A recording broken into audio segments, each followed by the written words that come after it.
Hi everyone, Jake here. Today is a little bit of a different presentation. I'm actually recording to you from my iPhone using the app iRecord, as you can see on my screen there. It's right here. Uh, Not really much to show you on that on this page. It shows you how to stop recording here. I'm calling it teaching apps. So what I'd like to do today is show you some different teaching apps I like to use, how people are using them in the classroom, and what people think about using different apps. And I'll give you some of my personal opinions at the end too. So one of the first ones I really love to show you is called 3D Brain. I personally use this application when I was taking my Educating the Human Brain class. No, I do not want to upgrade. And so this is a great teaching tool for an anatomy class, a neurology class, or if your students really just want to know about the brain. So as you can see here, oops, sorry, I got a text there. As you can see here, we have a 3D image of the brain on this side. It shows the main lobes, hit the 5 main lobes there. And if you go inside, you can see the different tinier parts of the brain. Also, the cool thing it has here is a structures. So it shows you like the brainstem, Broca's area, the amygdala, where the frontal lobe is, the hippocampus, hypothalamus, the limbic system, all the different parts of the brain. So say if I click on one, let's say I want to know more about the limbic system. So here it shows the limbic system, and then if I have after that hit info, it has all the information on the limbic system that I might want to know. Shows me associated disorders, associated damage, substructures, research, so I can continue researching after this. So that's just one of my favorite apps there. So this is one of the ways apps can enhance your learning. That's a great thing apps can do, is you always want them to enhance your learning. You do not want the apps to guide your learning. Say, I didn't find this app first, I'm like, all right, I'm going to use this brain app somehow. No, instead, what I did was I'm teaching about the brain, and man, that textbook is really boring about the brain. So instead, I'm going to use this because you can see a 3D image of the brain, and it's more hands on, and it's kind of a more enhanced learning experience because that's what you want technology to do, enhance it. Um, all right, so that's one of the apps there. The next app I'm going to show you in my education folder is one of my personal favorites, Exoplanet.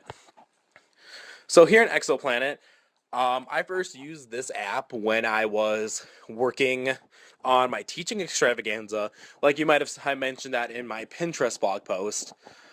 So here in this Pinterest, in this Exoplanet, it's a great way to visualize space. So can be sometimes a hard topic to understand.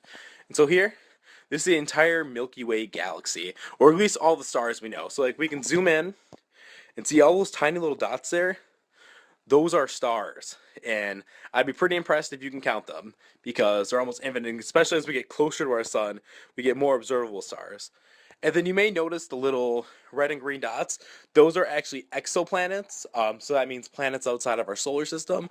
And so those are, so it shows them planets too. So say if I zoom in on the sun, here you can see our entire solar system, and something else really cool, it even shows satellites, the major ones like Voyager 1, 2, Pioneer 1, and it can show you how they've actually left our solar system, actually, as in the case of Voyager 1. And another cool thing is, it really helps students um, understand space distance. Space distance is something hard to wrap your mind around because it's such an incredible distance. You can never measure that really here on Earth. So this is a great way to shrink it down. So like 1 AU, 1 astronomical unit, is the distance from Earth to the Sun. And as you can see here, you can see the 1 astronomical unit and then Earth's rotation around it. So let's say it zoom out a little bit. Let's go to 1 light year away. So we're getting closer, closer. I don't want to miss it. Or 1 parsec. So it goes about to 1 parsec, and that's about where we start getting Alpha Centauri, which is our closest star. But the other cool thing about this, it doesn't just show what's close to us. If I zoom out, here is a picture of the entire universe. That's right, all those little dots now, instead of being stars, are now galaxies in galaxy clusters. And so if I zoom out even farther, you can see the entire observable universe. We can't zoom in on the entire universe, but we can at least get a pretty cool look at it.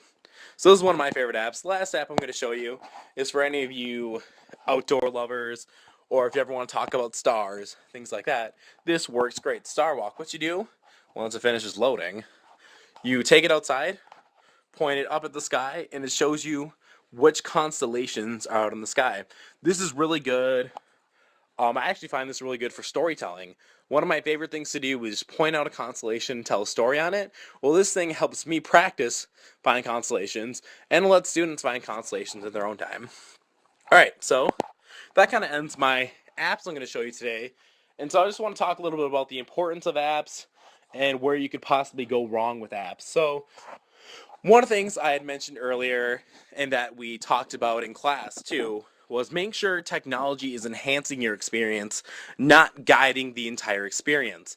If you only use the apps, just point of using apps, the apps become worthless. It's basically level 1, you're just replacing something. Well, if you go beyond that and the apps actually start enhancing and improving the learning experience, that's what we want apps to do. And now, not all apps have to be like that. You can have practice apps like the state shapes, which helps kids learn the state's names. Sure, they can memorize it out of a book too, but it's more fun. So it does improve the learning experience a little bit. So that's a little bit of my opinions on apps. If you have any questions, leave comments in the board, and thanks for listening. All right, bye.